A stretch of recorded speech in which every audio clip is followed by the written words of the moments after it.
खुर्रम साहब वो तो बड़ा नाम लेकर बात कर रहे हैं, एक कॉलम को भी कोट कर रहे हैं, आपका भी उन्होंने जिक्र किया, ख्वाजा साद रफीक साहब का भी। तो इस बात में कोई सदाकत है? आपसे किसी ने राब्ता किया? ये क्या खबर है, क्या कह रहे हैं ये खोकर साहब?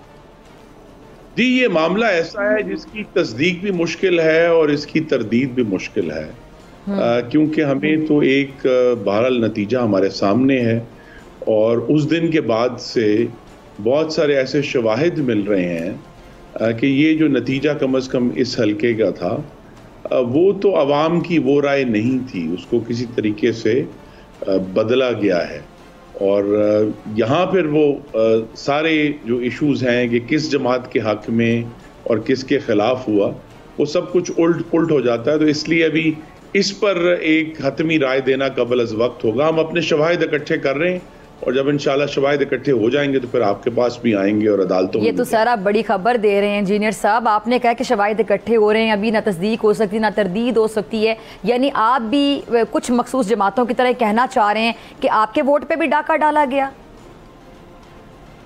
जी देखिए, मैं तो किसी को अभी मुर्द इल्ज़ाम नहीं ठहरा रहा, लेकिन बहरहाल ये एक उस वक्त तो यूँ लगता था कि शायद से एक फ़ैसला आ गया है, लेकिन उसके बाद से मुस्तकिल जैसे जैसे हमारे उनके कौमी असम्बली का हल्का बड़ा एक वसी इलाका है, तो वहाँ से दोस्त जो उस दिन अवेलेबल नहीं थे, जो अब आके हमें मिल रहे हैं पिछले 10 दिन से, तो उससे जो है अब ये मामला कुछ पेचीदा हो गया है और इसलिए मैंने कहा कि इसकी ना इस वक्त तस्दीक की जा सकती है ना तरदीद की जा सकती है। अच्छा चले, पेचीदगी है और आपने जो आपका मौक़िफ़ था आपने दे दिया, आगे चलते हैं हम भी। तो अगर इतनी पेचीदगी है खुर्रम दस्तगीर साहब, आप सियासत में वसी तजुर्बा रखते हैं, इतनी पेचीदगियों के साथ हुकूमत आगे बनेगी, कैसे चलेगी?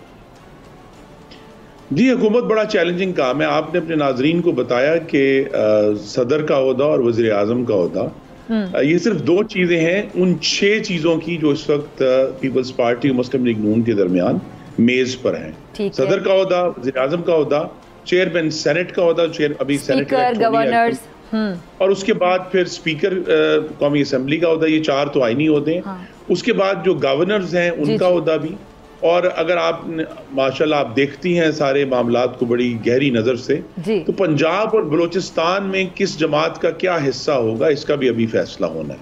ठीक है। तो लिहाजा ये 6 चीज़ें टेबल पर बैक वक्त मौजूद हैं और ये इसीलिए मुज़ाकरात भी तवील हो रहे हैं, क्योंकि बहरहाल हम सब ने अपने अपने जो सियासी मफादात है उनका भी तहफ़्फ़ुज़ करना है।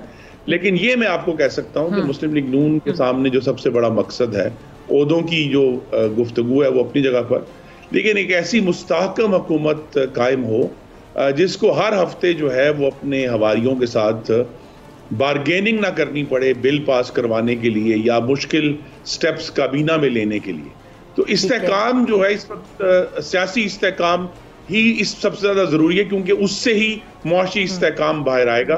तो गवर्नमेंट फॉर्मेशन भी एक चैलेंज है, लेकिन उस गवर्नमेंट को लेकर चलना उससे भी बड़ा चैलेंज। ठीक है, आपने एक बात करके मुझे बड़ा हैरानी में मुब्तला कर दिया, बल्कि नाजरीन को भी परेशान कर दिए। एक तो आपने आगाज़ में जो बात की कि हम अभी शवाहिद इकट्ठे कर रहे हैं, पता नहीं वो शवाहिद जो आप इकट्ठे करेंगे वो क्या शवाहिद होंगे और कहाँ जाके फिर आप उन शवाहिद को प्रेजेंट करेंगे, वो भी स्टेबिलिटी के हवाले से एक सवालिया निशान है कि आगे जाके हम कितना इस्तेहकाम देखते हैं। दूसरी चीज़ ये सर, आपने अभी कहा कि जमातें जो हैं एक दूसरे को टू कट छोड़ के ब्लैक मेल ना करें, कानून साजी के हवाले से मखलूत हुकूमत है तो ब्लैक मेलिंग भी हो जाती है, सादा अक्सरियत में चीज़ नहीं होती है, डिसीजन पावर ज़्यादा होती है पार्टी के पास। तो पार्टियां तो वही हैं खुर्रम दस्तगीर साहब, चेहरे भी वही हैं, तो आगे जाके कैसे फिर आप इस वाली बात को कैसे जस्टिफाई करेंगे?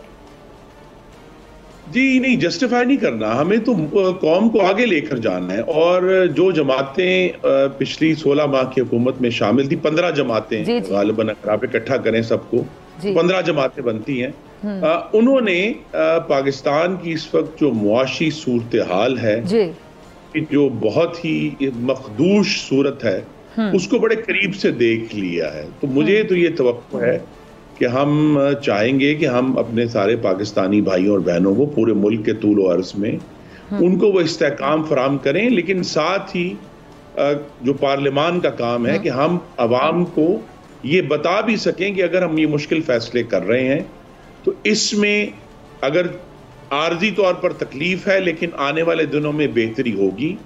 तो यहाँ सिर्फ मुश्किल फैसले नहीं करने, अवाम को उनको सही पैराए में एक्सप्लेन भी करना है कि ये काम क्यों किया जा रहा है, क्योंकि ये एक पीडीएम की गवर्नमेंट में जरूर एक कमी रह गई हम सब में कि हम आवाम को वो दुरुस्त एक्सप्लेनेशन नहीं दे सके कि अगर ये मुश्किल काम किए गए हैं तो उसका असल मकसद मुल्क को दिवालिया से बचाना था और पाकिस्तानियों की जो जिंदगियों में मजीद एक तबाही आ सकती थी उसको रोकना था। सब्सक्राइब करें और बेल दबाएं ताकि कोई खबर रह न जाए।